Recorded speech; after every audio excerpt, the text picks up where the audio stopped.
బాబాయ్ మొన్నటిదాకా కూటమి ప్రభుత్వంలో రెడ్ బుక్ పరిపాలన సాగుతుందని చెప్పి వైసీపీ వాళ్ళు అన్నారు. ఈ రెడ్ బుక్ పాలనకు విరుద్ధంగా ఏదైతే కూటమి ప్రభుత్వం వైసీపీ కార్యకర్తల మీద నేతల మీద అక్రమ కేసులు పెడుతుందని చెప్పి వైసీపీ వాళ్ళు అంటున్నారు. ఏదైతే వాళ్ళ ప్రభుత్వం రాగానే వీళ్ళ కోసం డిజిటల్ బుక్ అనేది ఇప్పుడు లాంచ్ చేశారంట. ఆ బుక్లో ఎవరైతే వైసీపీ నాయకుల్ని కార్యకర్తల్ని వేధించారో అక్రమ కేసులు పెట్టారో వాళ్ళందరూ అక్కడికి వెళ్ళి కేసు ఫైల్ చేయండి. రేపొద్దున వైసీపీ ప్రభుత్వం రాగానే ఎవరైతే ఇవి అమాయకులను వేధించారో వాళ్ళని చట్టం ముందు తీసుకొచ్చి శిక్షిస్తారంట జగన్మోహన్ రెడ్డి గారు. ఏంటి దీని మీద మీ అభిప్రాయం ఏంటి ఈ డిజిటల్ బుక్ మీద? డిజిటల్ బుక్ అంటే ఒకటి భయ టెక్నాలజీ పెరిగిపోయింది. ఇప్పుడు ఏ టెక్నాలజీ అని ఒకటి వచ్చింది కొత్తగా. ఇప్పుడు మన లోకేష్ బాబు గారు తన పర్యటన యువగళం పర్యటనలో తనల్ని కష్టపెట్టిన వాళ్ళ ఆఫీసర్స్ని ఉద్యోగుల్ని, తనని ఇబ్బంది పెట్టిన పోలీసుల్ని, తనని ఇబ్బంది పెట్టిన అధికారుల్ని, తనని ఇబ్బంది పెట్టిన ఎమ్మెల్యేలని మంత్రుల మీద నన్ను ఈ విధంగా ఇబ్బంది పెట్టారని రాసుకున్నారు. ఆయన రాసిన రెడ్ బుక్లో రాజ్యాంగం ప్రకారం అయితే మొత్తాన్ని అరెస్ట్ చేయాలి. వైసీపీ టోటల్ ఖాళీ, ఏమీ ఉండదు. ఇప్పుడు ఇతను కొత్తగా డిజిటల్గా ఒక డిజిటల్ బుక్ అని చెప్పి అనౌన్స్ చేశారు. ఆ డిజిటల్ బుక్లో ఐడీలు పెట్టనివ్వండి, ఏదన్నా పెట్టనివ్వండి, తప్పు చేయనోడికి భయం ఉండదు భాయ. తప్పు చేసినోడికి ఎప్పుడు భయం ఉంటుంది. ఎందుకంటే నేను చేసిన తప్పు ఎప్పటికైనా బయటపడుద్ది అన్న భయం ఉంటుంది. కాబట్టి అతన్ని డిజిటల్ బుక్కులు కాదు, ఏ బుక్కులు ఎన్ని పెట్టుకున్నా చేసేది ఏమి లేదు. కాకపోతే ఇక్కడ వీళ్ళు గమనించని విషయం ఒకటి ఉంది. తిరిగి వస్తా అంటే సినిమాకి వెళ్ళి ఫస్ట్ షోకి వెళ్ళి మ్యాట్నీకి వెళ్ళి ఫస్ట్ షోకి వచ్చినట్టుగా తిరిగి వచ్చేది ఏంది? రాష్ట్ర ప్రజల్లో మీ మీద ఒక దురభిప్రాయం ఉన్నది. అది మీరు పోగొట్టుకోవడానికి మీరు ఈరోజు కూడా చర్యలు తీసుకోవట్లేదు. మీకు 111 సీట్లు ఎందుకు వచ్చాయి అనేది ఒక్క ఆలోచన చేస్తే మీరు చేసిన తప్పులు మీ అంతటా మీరే ఒప్పుకుంటారు. మీరు డిజిటల్ బుక్స్ పెట్టి ఏ టెక్నాలజీ వాడినా కానీ చంద్రబాబు నాయుడు మించిన బ్రాండ్ అంబాసిడర్ లేడు ఏపీకి. అతను దేశ ప్రధాని అయ్యే అవకాశం ఉన్న వ్యక్తి అతను. అతని అర్హత, అతని మేధస్సు, అతని లైఫ్ స్టైల్ అదే పబ్లికే నాకు. కాకపోతే నేనేంటంటే కొత్తగా ఐటీ ఆలోచన చేస్తాను. 20 ఏళ్ల తర్వాత ఎలా ఉంటుంది అనేదాన్ని ఆలోచన చేస్తాను. అదే నాకు బలం. ఈరోజు నేను తినే ఆహారంలో కూడా నా ఆరోగ్యం ఈరోజుకు బాగుంది అంటే నాకున్న క్రమశిక్షణ, నేను తినే భోజనం, దానికి తగ్గట్టుగా నా అలవాట్లు అట్లా ఉంటాయి. సరే, ఏదైతే ఎన్నికల ముందు లోకేష్ గారు రెడ్ బుక్ అన్నారు, ఇప్పుడు వీళ్ళు కూడా ఒక డిజిటల్ బుక్ అనేది వస్తే ప్రజల్లో ఏదైనా ఒక దీనికి ఏంటి ఈ డిజిటల్ బుక్, ఈ బుక్కులు రాజకీయ పరంగా ఈ బుక్కుల పరంపర ఏంటి? ఈ డిజిటల్ బుక్లో పబ్లిక్ వెళ్ళి ఎవరు రాయరు కదా సార్. డిజిటల్ సంతకాలు చేసి ఎవరు పోయి పబ్లిక్లో పోయి కంప్లైంట్ పెట్టరు. ఒకవేళ కంప్లైంట్ పెట్టాలంటే వైసీపీ నాయకులే పెట్టాలి, వైసీపీ ఎమ్మెల్యేలే పెట్టాలి, వైసీపీలో తప్పులు చేసిన నాయకులే పెట్టాలి. ఈ రాష్ట్ర ప్రజల్లో మరొక్కసారి మహాకూటమి అనేది ఉన్నది. దాన్ని ఎవ్వరూ చెరపలేరు. ఇంతకు మించి దీనికి నిదర్శనం ఏమీ లేదు. ఎందుకంటే సూపర్ 6 సూపర్ హిట్. ఇప్పుడు నా ప్రత్యర్థి నాకు ఫేవర్గా చేస్తాను ఎందుకు అనుకుంటాను నేను? రాజకీయమైన ప్రత్యర్థి, అంతేగాని ఆస్తులు గొడవలు కాదు. చంద్రబాబు నాయుడికి జగన్ బాబు గారికి రాజకీయమైన రగడ. అతనిది ఒక ఆలోచన శైలి జగన్ బాబుది. ఏ కాడి నిరంకుశత్వం, కక్ష సాధింపు ధోరణి 5 ఏళ్ళు అతనే చేసింది అయ్యే. ఇప్పుడు మళ్ళీ వచ్చేసి ప్రతిపక్ష హోదా కూడా లేకపోయినా డిజిటల్ బుక్ ఒకటి పెడతాను, దాంట్లో కంప్లైంట్లు పెట్టండి, కంప్లైంట్ పేరున్న ప్రతి వ్యక్తి సముద్రం అవతల లాక్కొచ్చి కేసులు పెడతాం. ఇవి కేవలం బెదిరింపు ధోరణి తప్పనించి దీంట్లో వాస్తవికత అనేది మాట దూరం. డిజిటల్ బుక్లో మాజీ మంత్రి విడుదల రజనీ మీద కూడా కేసు పెట్టారు. డిజిటల్ బుక్ మీద ఈ వైసీపీ వాళ్ళు పెట్టిన కేసు కూడా ఎవరో కాదు, వాళ్ళోనే పెట్టింది. నా ఇల్లు దౌర్జన్యంగా పగలగొట్టారు, నా పార్టీ ఆఫీస్ పగలగొట్టారని చెప్పి ఒక నవ వికాసమే పార్టీ ఉంది, నవభారత్ పార్టీ, నవతరం పార్టీ అధినేత. ఆయన కూడా విడుదల రజనీకి పనిచేశారు ఎలక్షన్లు. కానీ ఎక్కడ తేడా వచ్చిందో డబ్బులు కాడ, ఆ తేడాతో అతను ఆఫీసు పగలగొట్టాడు, అతను ఇల్లు పగలగొట్టారు, కార్లు ధ్వంసం చేశారు. 5 సంవత్సరాలు వైసీపీ పాలన రోజు దుర్మార్గమైన పాలన, దోపిడీ పాలన, నిరంకుశత్వమైన పాలన. నేను చెప్తా 100 చెప్తా. నేను సీఎం అవుతానా? భలేవారనే ఒక్కసారి నా వ్యాపారంలో నా దగ్గర ఒక కస్టమర్ వచ్చి సాటిస్ఫాక్షన్ అయ్యాడు అంటే ఒక్కసారి వస్తే చాలు. ఎందుకంటే నా వ్యాపారం మీద నాకున్న పట్టు, నమ్మకం అటువంటిది. తిరిగి అతను 10 మందిని తీసుకొస్తాడనేది నేను నా బిహేవియర్తో చూపిస్తా. ఒక వ్యాపారస్తుడిగా, అదే ఒక ముఖ్యమంత్రిగా ఈ రాష్ట్ర ప్రజలని ప్రేమించాలంటే తలలు నిమిరి ముద్దులు పెట్టి దొంగ నవ్వులు నవ్వితే పడిరా సార్. ఎంతకాలం పడతారు? ఒకసారి పడ్డారు, తిరిగి మళ్ళీ అదే పడతారు అంటే ప్రజలు మూర్ఖులు ఏమన్నా? ప్రజలు విఘ్నులు కాబట్టి 5 సంవత్సరాల పరివారంలో నువ్వు పెట్టిన ముద్దులకి రాజశేఖర రెడ్డి బిడ్డగా నిన్ను ఎంతో ఆమోదించారు. ఆయన కన్నా బాగా చేస్తాడేనా అనుకున్నారు. ఆటో వాళ్ళకి 10,000 ఇచ్చాను, రిక్షా తోలే వాళ్ళకి 5,000 ఇచ్చాను, ఇస్త్రీ బండి వాళ్ళకి వచ్చి 10,000 ఇచ్చాను. ఇవన్నీ ఎవరిచ్చావు? నీ సొమ్మేమని ఇచ్చావా? ఒక్క రూపాయి నీ సొమ్మిలా 11 లక్షల కోట్ల అప్పులు పెట్టి జనాలకు పంచాలన్నారు. ఈరోజు వీళ్ళు 35,000 కోట్ల అప్పు పెట్టారు. ఈ 14 నెలల్లో కూటమి ప్రభుత్వం చేసిన అప్పు 35,400 కోట్లు. దీంట్లో రేపు 2వ తారీఖు అక్టోబర్ 2 గాంధీ జయంతి నుంచి ఆటో డ్రైవర్లకి నువ్వు 10,000 ఇచ్చావు.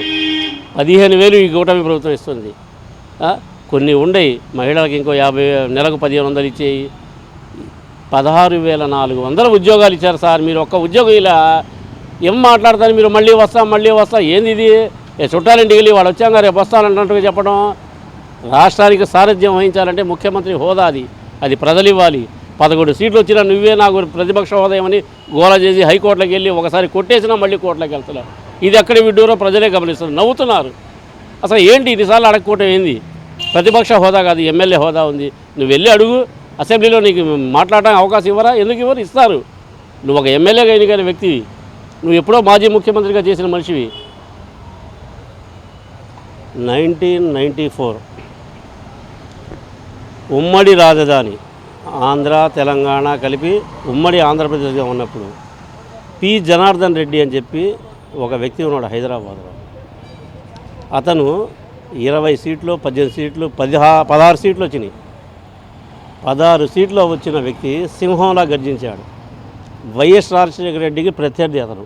ఒకే పార్టీలో నేతలు ఇద్దరు అయినా జనార్దన్ రెడ్డిని ఎదగనీయకుండా రాజశేఖర రెడ్డి గారే బాగా ఎదిగి తనకు నచ్చిన విధంగా ఎంప్లాయీస్ని మేనేజ్ చేసి ఆ విధంగా చేసుకున్న 16 సీట్లు వచ్చిన ప్రతిపక్ష నేతగా పి జనార్దన్ రెడ్డి రికార్డులకు ఎక్కాడు. 16 సీట్లు వచ్చి నువ్వు 11 సీట్లు వచ్చి ప్రతిపక్ష హోదా ఇస్తే మాట్లాడదా? అసెంబ్లీలో సింహగర్జన చేస్తా. ఏం సింహగర్జన చేస్తావు? 5 ఏళ్ళు చేసావుగా. 5 ఏళ్ల పరిపాలనలో 1,40,000 రూపాయలు ఈ చెప్పులు. నువ్వు తాగే వాటర్ బాటిల్ ఖరీదు 4,500. ఈ రాష్ట్ర ప్రజలకు సరైన మంచినీరు లేదు, రైతులకు నీరు లేదు, సబ్సిడీ లేదు, ఇన్పుట్ సబ్సిడీ లేదు, ఏ కాడికి లేదు. ఊళ్ళు కడుతున్నాం అని చెప్పి జగనన్న ఇళ్ళు అని చెప్పి ఊరవతల టౌన్కి 20 కిలోమీటర్ల దూరంలో ఇచ్చారు 85 గజాలు సెంటు భూమి. ఆ సెంటు భూమిలో కూడా కట్టడానికి వచ్చేసి సెంట్రల్ గవర్నమెంట్ 1,00,000 రూపాయలు ఇస్తే 80,000 నువ్వు ఇచ్చావు. ఎన్ని కట్టావు? ఎక్కడ ఊళ్ళు ఉన్నా నాకు అర్థం కాలేదు. మీరు విలేకరులేక మీరు విచారించండి కొద్దిగా. తిరుగుతుంటారు కదా జిల్లాల్లో జగనన్న ఊళ్ళు కాలనీలు ఎక్కడెక్కడ ఉన్నాయో ఎన్ని వేల ఇళ్ళు కట్టారో చూపించండి. 7 సంవత్సరాలు అయింది సార్ టిట్కో ఇళ్ళు కట్టి, డబ్బులు కట్టి. ఈ రోజుకు ఆ టిట్కో ఇళ్ళు నీ హయాంలో రిజిస్ట్రేషన్ చేసి ఆ రిజిస్ట్రేషన్ తీసుకెళ్ళి బ్యాంకులో మా చేత సంతకాలు పెట్టి తాకట్టు పెట్టావు. 3,80,000 రూపాయలు గవర్నమెంట్ తీసుకుంది. దేనికి సార్ గవర్నమెంట్ మా ఇళ్ల మీద తీసుకుంది? ఇది చంద్రబాబు నాయుడు గారు ఇచ్చిన ఇల్లు కదా, మీరు ఎలా తీసుకుంటున్నారు అంటే, మీకు చంద్రబాబు నాయుడు గారు ఇల్లు కట్టారు కానీ మౌలిక సదుపాయాలు కల్పించలా. రాష్ట్రంలో చిల్లి గవ్వ లేదు. ఇప్పుడు మీ ఇళ్ల మీద మేము తీసుకున్న లోన్ తోటి మీకు మౌలిక సదుపాయాలు కల్పించి మీకు ఇంట్లో బట్టలు పెట్టి తిలకం దిద్ది కొత్త ఇంట్లోకి సాధారణంగా ఆహ్వానిస్తూ ఉన్నారు. ఆ తీసుకున్న డబ్బుల్లో రూపాయి కట్ల. బ్యాంకుల నుంచి మాకు నోటీసుల మీద నోటీసులు వస్తున్నాయి.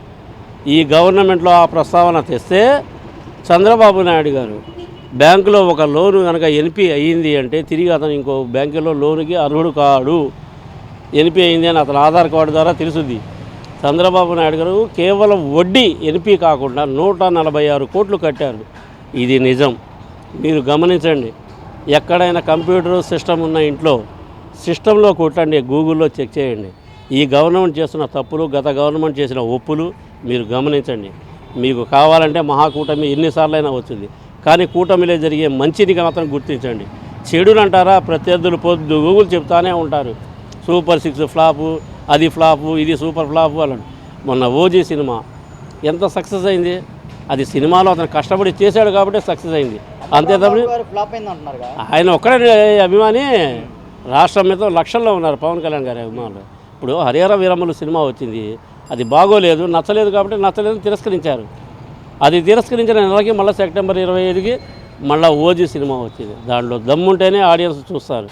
సినిమాలో దమ్ము లేకుండా హీరోల్ని చూసి 1000 రూపాయలు పెట్టి టికెట్లు కొట్టి అంత బాధ ఎవరికి ఉంటుందండి? సినిమా మీద ప్రేమ, వ్యామోహం, ఒక వ్యక్తి మీద అభిమానం. ఆ అభిమానమే ఈ సినిమాని హిట్ చేసింది. హిట్ చేశారు కదని విర్రవీగట్ల ఆయన ఇంట్లో కూర్చొని 5 రోజుల నుంచి వైరల్ ఫీవర్తో బాధపడుతున్నాడు. అదే ఇంకోటైతే స్టేట్ వైడ్గా తిరిగి ఎంజాయ్ చేస్తా ప్రెస్ మీట్లు పెట్టి చించాం, ఆరేసాం అన్నీ చెప్తాడు. ఆయన గొప్పలకు పోయే వ్యక్తి కాదు.